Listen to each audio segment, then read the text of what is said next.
Hello, I'm Peter Cotton. I'm going to read you from my book called When Fred the Snake Got Squished and Mended. It does have a happy ending. And here's the book, published some years ago, beautifully illustrated by Bonnie Lemaire. Does a wonderful job. I actually wrote the story many, many years ago when my children were young. And when they had their own children, they said, "What happened to Fred Fred?" They called him Fred Fred for reasons that will become obvious in just a few minutes. So we found the illustrator, Bonnie, and a publisher, and published this book. We have actually 4 other Fred books that you might be interested in. Anyway, this one, When Fred the Snake Got Squished and Mended. One day as we sat down for tea, a package came, addressed to me, the sort with holes in it, which leave air inside for pets to breathe. There lying on a leafy bed was my gift, a snake called Fred. A note said, "Love from Jungle Jim. Be sure and take good care of him." Fred was his name, but soon instead we'll have to call him Fred-Fred, for I'll tell you how we made ends meet when he lost his head when crossing the street. So here we are, when the postman came, with a box with holes in it, boys looking rather excited, Mum and Dad a little worried maybe. So, Fred came from a steamy forest spot where even winter days are hot, the home of hairy beasts that go oink oink and drop things on your head, boink boink. It's a swampy place with lots of squelch, the only noise a muffled belch of a nearby rhino in the mud chewing the primeval cud. So here's the jungle. There's a monkey throwing a coconut, a rather nervous looking rhino, beautiful butterflies, and there's a little Fred at the bottom. So, such a rush when we first went out with noise and cars all dashing about. Fred was jungle trained a treat, but could he cross a busy street? When we came to cross the road, Fred quite forgot his forest code. He thought the barber's stripy pole was a friendly snake. But oh my soul, Fred dashed across with never a glance into the path of an ambulance. There he is, rushing across to that barber's pole. Scary, what's going to happen? I'm a bit worried, are you? A little nervous? Yes. Whoa, with a horrible screech. It wasn't his fault.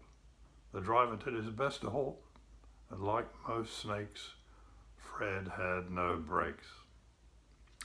Before my eyes, poor hurrying Fred was cut in 2. He scarcely bled, for in snakes' blood or something flows for stop them leaking when they're squoze. And here we are.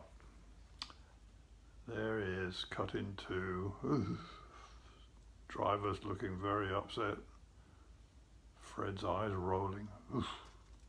What's going to happen? We've got to help. The driver jumped down.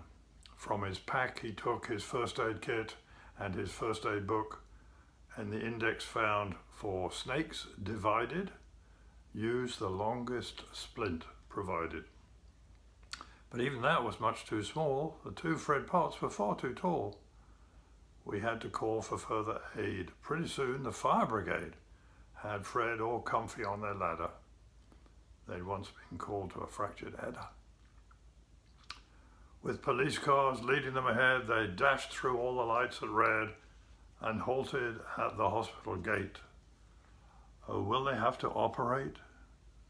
There we are, all up nicely on the ladder.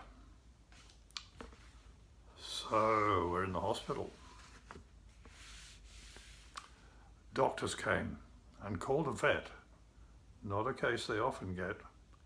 They sounded his chest and made him sick by poking his throat with a long flat stick. I wonder why they do that.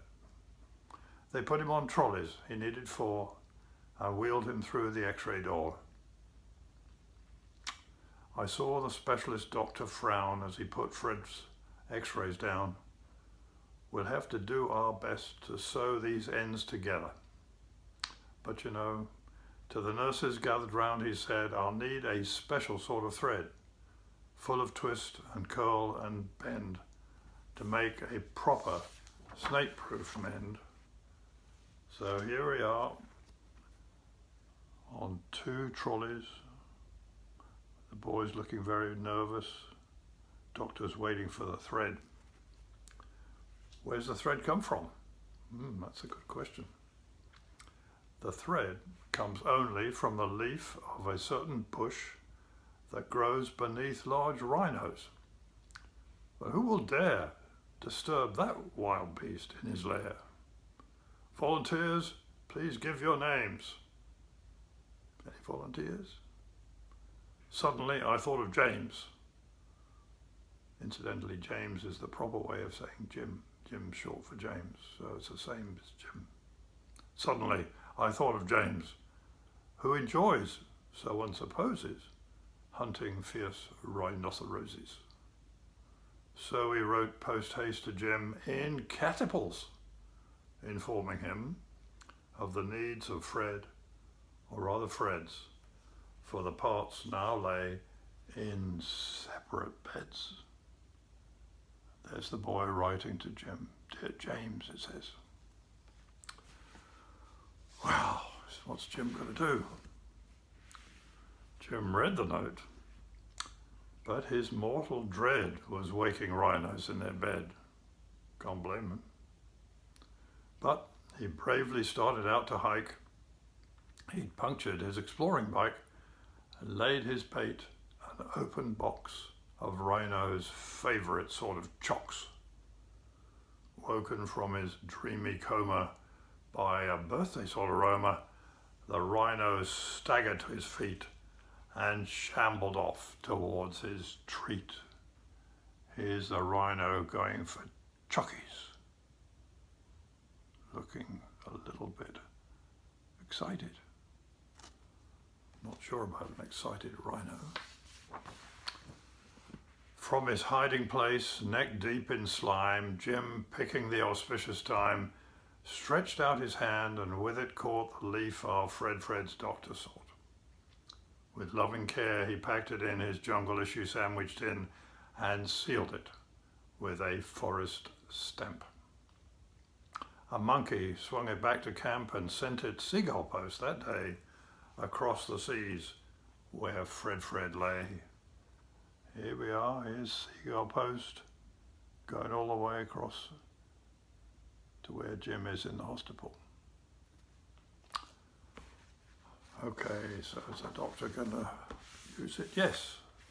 The doctor then immediately, or rather when he'd had his tea, prepared the thread and started sewing Fred's coming to his going. The brave snake didn't cry or ouch on the operating couch. Then doctor asked the nurse to bring the special snaky sort of sling which helps in bendy types of healing. Soon Fred was strung up from the ceiling. And we've got a picture of that. One of Bonnie's beautiful pictures. There he is, all strung up from the ceiling. The boy's looking excited because he can see Fred's looking better. And did he mend? Yes, he did. Within a week, with stitches out, Fred found that he could twist about. He did his exercises so they soon pronounced him fit to go. Fred kept a careful hold of me as we hurried home for tea of jelly, cream, and beans on toast. The things that Mended Fred's like most.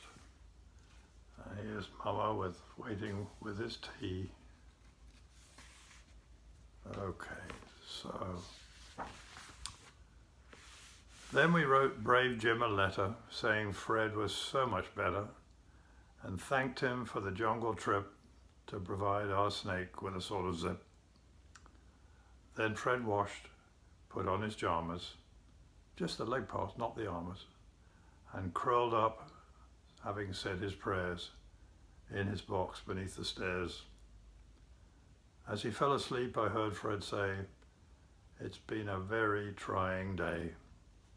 Tomorrow, when I'm on the road, I won't forget my crossing code, and nor will you. That's my advice, lest you spell your name like Fred twice." There's Fred in his box beneath the stairs, and the boys looking after him. So I hope you've enjoyed my story. As I mentioned, we now have 4 other Fred Snake books.